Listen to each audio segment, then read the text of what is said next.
Hey everybody, how are you? Hola.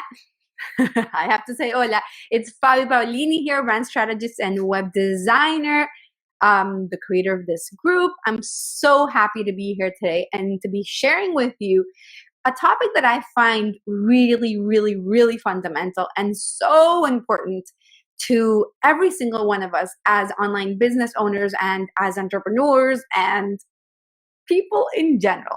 So one of the biggest things that I think that I get asked by my clients or just by kind of things that I hear my audience talk about or people in general, entrepreneurs, is around how to differentiate yourself from everybody else. And today what I'm going to give you is kind of like a really in-depth overview of what that process is like and the real kind of secret of differentiating your brand from everybody else, right? And the thing is that at the end of the day, with everything that we're doing, sometimes we forget that the real main thing that we're doing as entrepreneurs through branding, through marketing, is really about differentiation.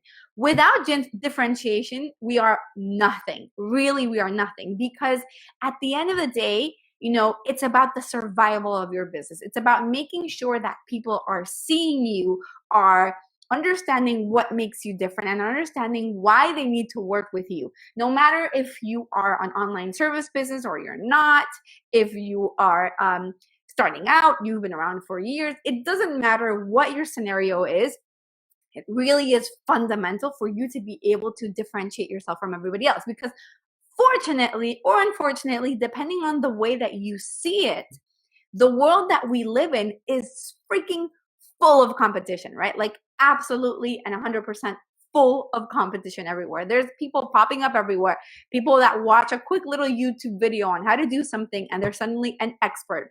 And by the way, the fortunate part of this is that it means that it forces us to become even better at showing how amazing we are and at really giving value to our clients, because there's a lot of crap out there. So we really definitely need to make sure that the work that we're doing is of value, right?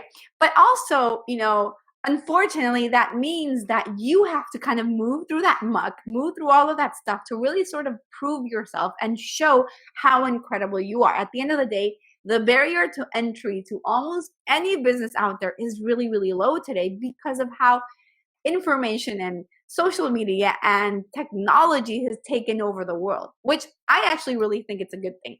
So the truth is that for me, differentiation honestly starts with you having the confidence to understand that you are the best at what you do. And sometimes people have a hard time with this, right?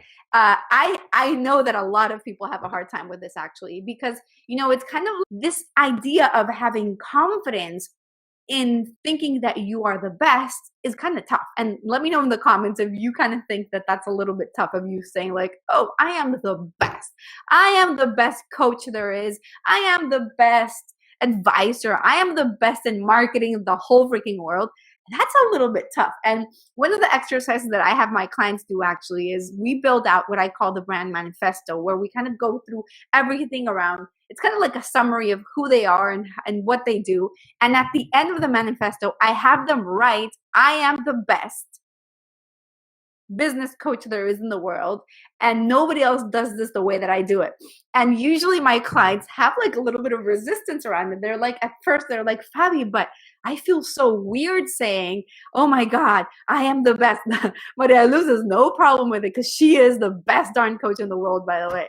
But I have so many clients feeling so kind of like really me. And here's the thing, you are really amazing at what you do. And you have to understand why it is that when I say that you are the best, not really great, not amazing, not one of the best, but I'm saying you are the best at what you do. I really mean it.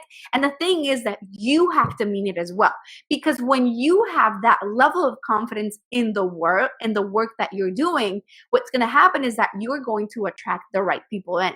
And for me, it took me a while to understand that personally, right?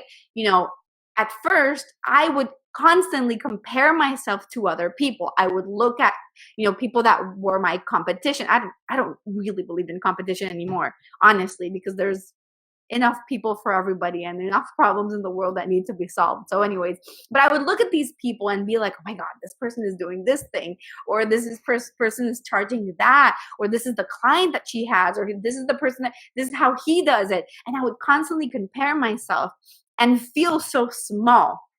Till I got to the point where I was like, wait a minute, let's look at the facts, right? Let's look at the things that I know, and I'll get to what those things are, and for you at least, right? So that you can start looking at what are those things that make you different and what those secrets are to differentiating your brand. But once I started looking at my perspective of like, oh my God, I'm doing this, I do that, I bring this to the table, I bring that, nobody else does this, I was like, wait a minute, I am the freaking best at what I do, because there's nobody in the world that does the work that I do. There's nobody out there that talks about the brand strategy pyramid, for example, because it's a concept that I built, I created, it's my framework, And when you bring together all of these different pieces, there's nobody that can even come close to comparing at the way that I do, things, and the way that I act and the way that I communicate to people. So it's really important for you to gain that confidence in yourself first, no matter what it is that you do. And it starts with you really understanding and defining what those differentiating factors are. The thing is that when we fail to differentiate, there's kind of two things that end up happening. Number one, you become like a commodity, right? So it's not like, oh my God, I need to hire this person, but it's like you become one more. So there's nothing special in you, so I might as well just hire somebody that's cheaper, right? That's one thing that can happen. Or the other thing that could happen is that people are like, okay, she's interesting. It seems like the work that she does is good, but I see this other person who seems to be better, is doing a great job at differentiating themselves. I'm going to hire them even if the price is 5 times what you are charging right now. And this has happened to me in the past as well, right? When I've had people and I'm like, you know what?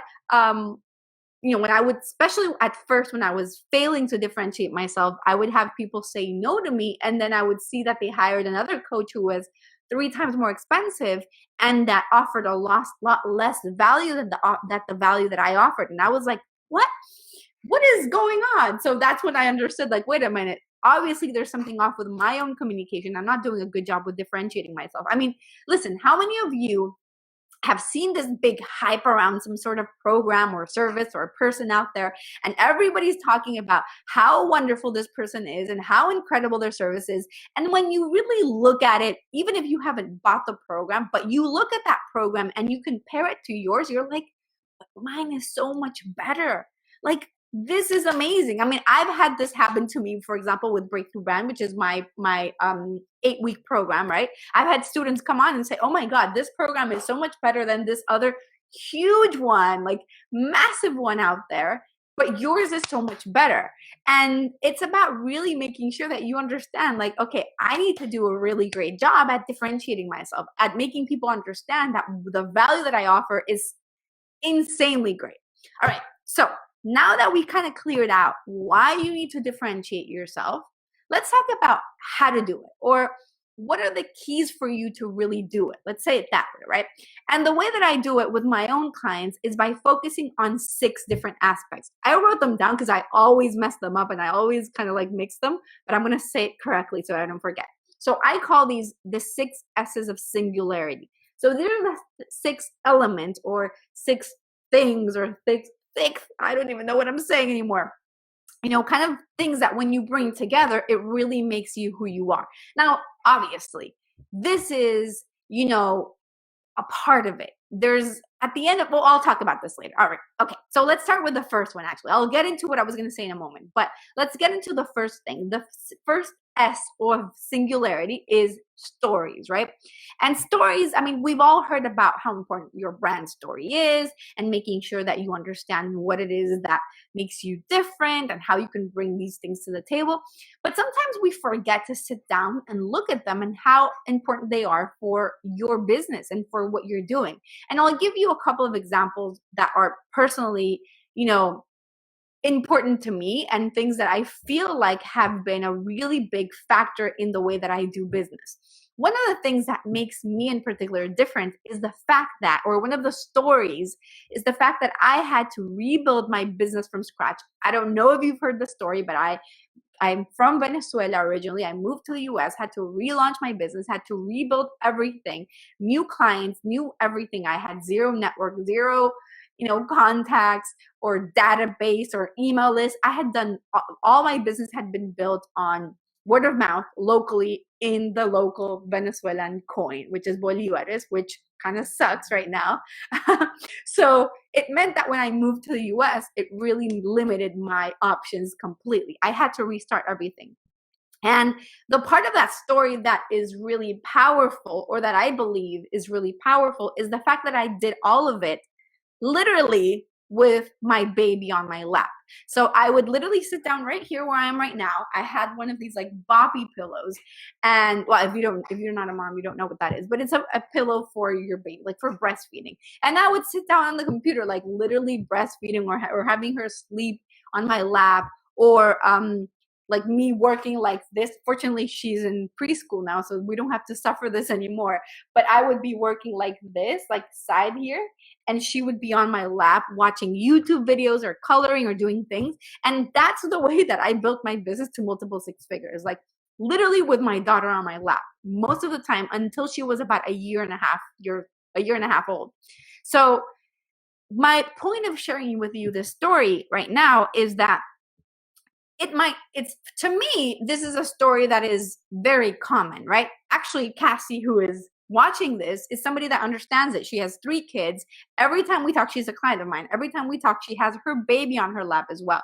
And it's the story of so many women who are wanting to build their business and build their success. Now, obviously, not all of my clients are women. This doesn't apply only to women. It applies to everybody. But what I mean by it is that really there's nothing truly remarkable about that story, right? I mean, it's me having to do what I had to do to build my business. However, for somebody like Cassie, and I'm just going to use her as an example because she's connected and she's a client of mine, she might have had other options to hire a brand strategist, to hire a web designer, to hire a person to help her out with her business. Maybe somebody who's hit multiple 7 figures in their business, who's like making it big time, working with big shots, working with like Tony Robbins or Marie Forleo, or doing these people. But that part of that story of seeing me or having a call with me and saying, hey, Cassie, I'm sorry, I'm with my daughter. Actually, the last time we spoke, that's what happened. But, being like, hey, this is who I am. This is part of my business. And I've been able to build my business successfully despite, I don't even want to say despite because it sounds horrible, but, even as being a mom and being able to build my business in a way that I'm present, that's going to resonate with her much more than me saying, oh, I built Marie Forleo's site and I helped her with her brand, right? Maybe the person that did that also has a similar story, but you know what I mean, right? So at the end of the day, my point with this is that those stories that you have are going to resonate with your specific audience, because those are the things that really genuinely make you different. They're the things that are like, well, I'm sure that there's other people out there that are doing great work, but none of them have this story of having to build their business from scratch, going from $0 a month, like I had no clients, to building a business that makes over $40,000-$50,000 every single month in cash, right? And it's like, wait a minute, and doing it while still being a great mom. I'm pregnant right now with my second baby.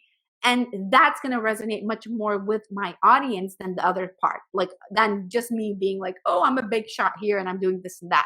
So those stories are really, really fundamental. And what I want you to do when you start looking at how to differentiate your own brand and your own business is, okay, what is it about my story? What are the things that are really different, that are really going to resonate? And it's funny because, when I began sharing and kind of connecting online and building my business online, I didn't even think of the mom thing. Like it was very normal to me. And if you're a mom or you're a dad, there's nothing like particularly remarkable about it. It's like normal life, right? And I would share about living all over the world. I would share about, how I grew up in India and Brazil and Spain and all these countries. I would share about relaunching my business. Obviously, that was a big part. I would talk about my husband and his career and how my husband is a famous singer like a famous Venezuelan singer. And I would share about how he signed this huge deal with, of the biggest record label in the world. So I would share these things which would resonate, but it really surprised me when I started sharing one time when I shared like a photo of me like with my daughter on my lap, and people are like, oh my God.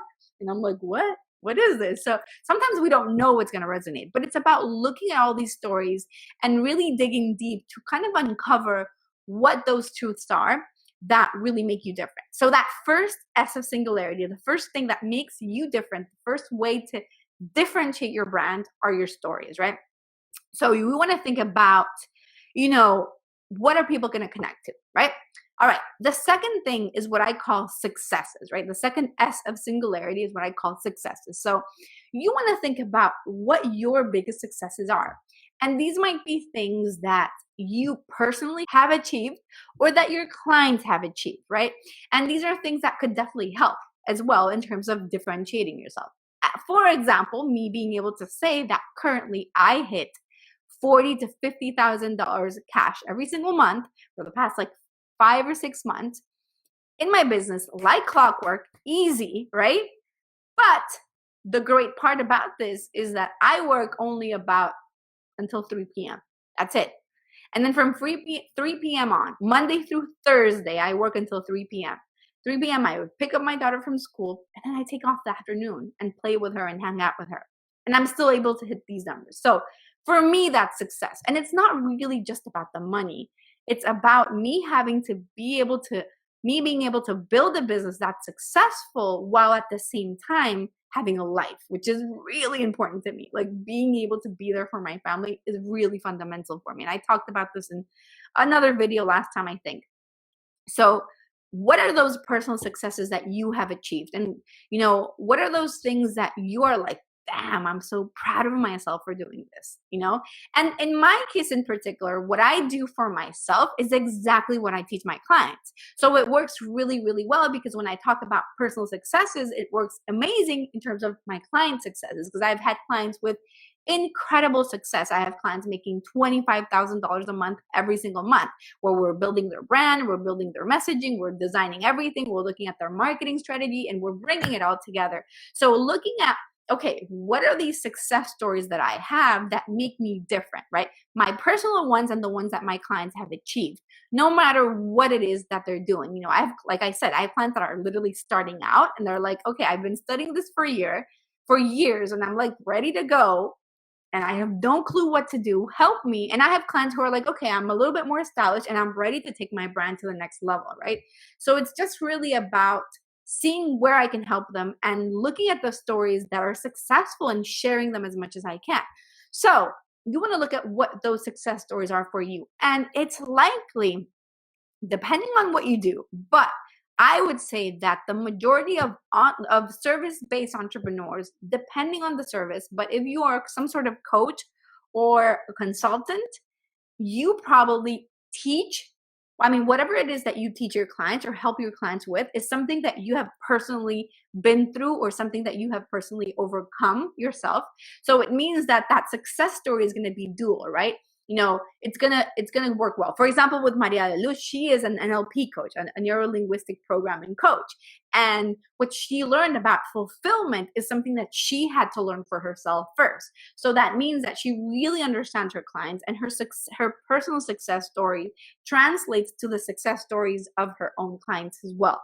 So usually those success stories go really well hand in hand. And when you bring them together again with your stories, and then again, bringing your success, I'm going to keep on because there's 6 of them.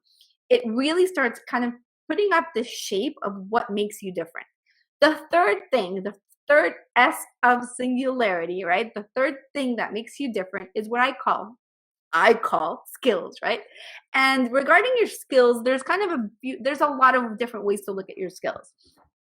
On one hand, you have the skills that you have actually learned in the world, like things that you have studied. So it might be things like you went to high school, you graduated from college, you have a master's degree, you have a certification from the I'm trying to remember because I have a few clients from this place, the International Health Institute. I don't know, the INI. I'm trying to think of what that stands for, but whatever. You guys, you know whatever I'm talking about if you went through that. But you have the certification. You've done these programs. You've studied these things. You studied neurolinguistic programming. You have studied like how to speak in public, or you have done courses or programs. So those are maybe skills that you formally somehow achieved. And there's courses that you have taken, like informal courses that we're not getting a certification, but there's still things that you have learned, like in marketing, or books that you have read over the years. If you're like read so many books that you know so much about this. And then there's the other skills, which are the skills related to things that you're kind of born with. So maybe you have a really great skill at connecting the dots, which is one of the things that I'm really, really good at. Like people tell me their stuff and I'm like, oh, this and that. Got it. Like I get what they're about. I can get them really quickly. Or maybe you're good at like public speaking, or you're great at writing, or what are those skills that really make you different? Because again, at the end of the day, we're adding them up, right? You have stories, we have successes, we have skills so far. And when you're adding these things up, you're painting a picture of what makes you different. Yes, there might be, like in my case, there might be another amazing brand strategy coach out there doing really great things, but maybe they're not so good at talking on video like I clearly am. Perfectly, like, smoothly, it flows out of me. Every single word flows out of me, like you're clearly seeing right now. And they're like really bad at it. And maybe they're really just good at writing very formally, and that's their style. It's not my style, but it might be yours, and it might be what you resonate with, or what my audience resonates with, right? So when you start looking at those skills and those things that make you different, it really adds up. Like another one of those things that I have done is an MBA. I have an MBA, and it's not very common for a designer to have an MBA. And obviously I'm not just a designer, that's a lot more than that. But, as a brand strategy coach, it's not very common, but it really has helped me out a lot, because I really essentially help people build their business plans as well. Like build out that structure for their business. So adding those skills of little things that I could have learned in there, or for example, I personally have studied so much mindset over the past like 2 or 3 years. I have bought so many freaking books. I have a library of books, of courses that I've done, of coaches that I had invested in terms of mindset. And I really bring a lot of that mindset into my program Breakthrough Brand and into my own one-on-one coaching with my clients, because I really find that it's important. Now, I'm not an expert in mindset. I'm not trying to be, and I'm not, I'm not that not that I don't believe in being an expert, but it comes naturally to me to be able to talk to people about this, right?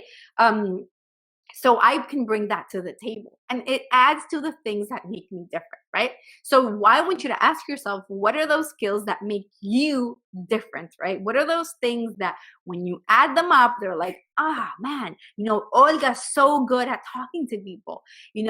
Cassie's really, really good with kind of like uncovering what the real problems are, or what's really going on, or discovering what people are meant to be doing, or it's all these little things that just end up adding up. The fourth S of singularity, fourth thing that makes you different, is what I call your superpower. And essentially what your superpower is your brand archetype, right? It's just like a fancy word of saying it, right? And brand archetype is really, really incredible. Brand archetypes are based on Carl Jung's study of psychological studies. And essentially what he talked about is how there's how human beings have a tendency to categorize things in order for us to synthesize them and organize them better. Big words. Anyways, it's in order for us to really organize them and really understand them much better, right? So essentially what that means is that, so there's basically 12 types of brand archetypes, right? There's like the magician, the hero. Let me try to remember. I'm not going to remember all of them. The magician, the hero, the jester, the regular guy, the explorer, the creator, the sage. Oh, I don't remember them, but there's 12 of them.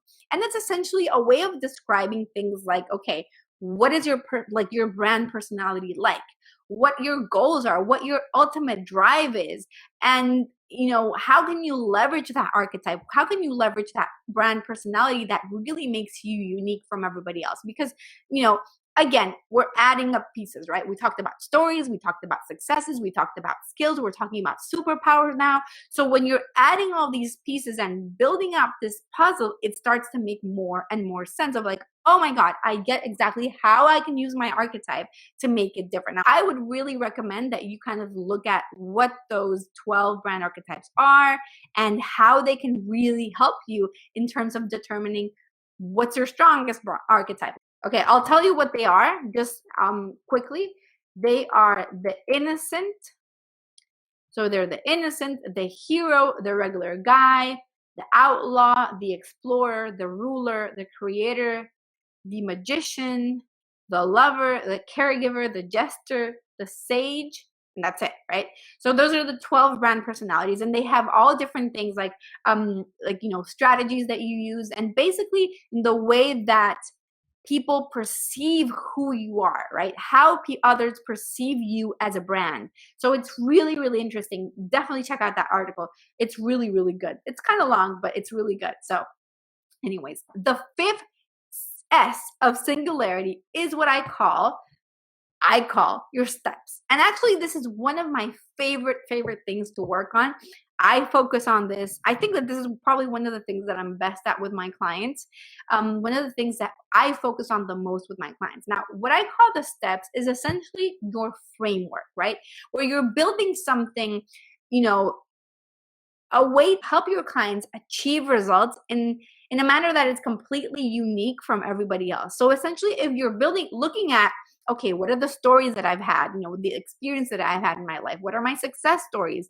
What are the skills that I know? What is my superpower? What are all these things? And you're kind of adding them together. You're bringing elements that are completely unique and different from everybody else. So going back to my own example, I talked about, for example, with Breakthrough Brand. Let me kind of give you that example with my 8-week online program. So Breakthrough Brand, once I looked at it, once I started to define how I was going to build it, I wanted to make sure that I brought in a complete module based on mindset. Because for me, mindset is fundamental. And I've learned mindset so much over the years that I thought, okay, I feel confident enough that I can teach some of this without having a whole program on mindset, which I might do sometime in the future. But without building a whole program on mindset, what if I focus on building a module of the program on mindset, because I feel like that's something unique that I can personally bring to the table. Now, if you're buying another brand strategy or messaging program out there, they're not necessarily going to give you the mindset piece, right? So it's again about looking at what are those things that you can bring to the table that are different. What is that framework that you can create that nobody else can talk about? I talked about at the beginning of this, the brand strategy pyramid, which is really one of the things that I focused on over the past year.